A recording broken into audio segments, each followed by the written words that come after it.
یہ دو مسئلوں سے میں تمہیں بتاؤں گا میرے عزیزوں، پوری زندگی بھر شیطان اسی طرح سے کرتا ہے۔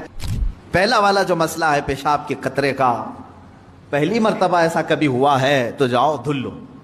ایک بار ایسا ہوا کہ پیشاب کا قطرہ ٹپکا ہے یا لگ رہا ہے، جاؤ دھل کے آ جاؤ۔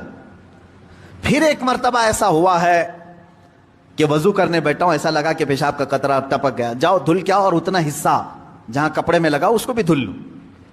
تیسری مرتبہ بھی ایسا ہوا ہے، دھل لو۔ اب اس کے بعد شریعت کہتی ہے اب نہیں جانا اس کے بعد۔ اب وضو کے لیے اگر بیٹھو گے، تمہیں لگ رہا ہے کہ پیشاب کے قطرے ٹپک رہے ہیں، ٹپکنے دو۔ تم پانی لے لو ایک چلو میں اور اس جگہ پر چھڑک دو پانی وہاں پر اس کپڑے کے اوپر چھڑک دو۔ کیوں؟ اس لیے کہ کہا گیا ہے کہ بعد میں اگر تمہیں وسوسہ بھی آنے لگے تو یوں سمجھ لو یہ پیشاب کا قطرہ نہیں بلکہ میرا چھڑکا ہوا پانی ہے، میرا چھڑکا ہوا پانی۔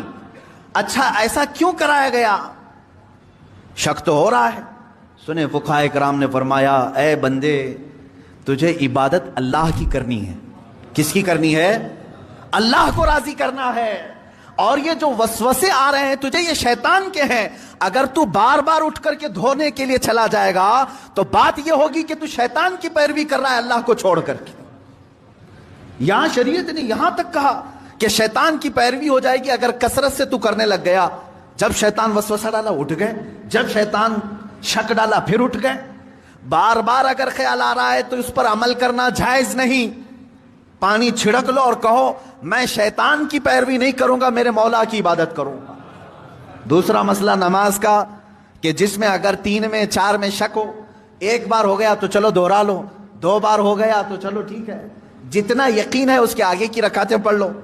اب اگر بار بار ایسا شک ہوتا ہے تو فرمایا گیا اپنی نماز ویسی ہی کمپلیٹ کرو، اس لیے کہ یہ شیطان تمہیں وسوسے ڈال رہا ہے۔ اگر تم اس کے وسوسوں کی طرف جاؤ گے تو یہاں ہوگا یہ کہ تم شیطان کی پیروی میں لگ گئے۔ حقیقت میں نماز تو رحمان کی عبادت ہے۔ آپ سمجھ رہے ہیں؟ یہ 2 مسئلوں سے میں تمہیں بتاؤں گا میرے عزیزوں، پوری زندگی بھر شیطان اسی طرح سے کرتا ہے، تمہیں اپنے اصلی مقصد سے ڈائیورٹ کر کے کسی عام فضول چیز میں لگا دیتا ہے، فضول چیز میں لگا دیتا ہے۔ اسی لیے اب جیسے کسی نے اپنے پورے گھر کی فکر میں، اپنی جائیداد کی فکر میں پوری زندگی ختم کر دی،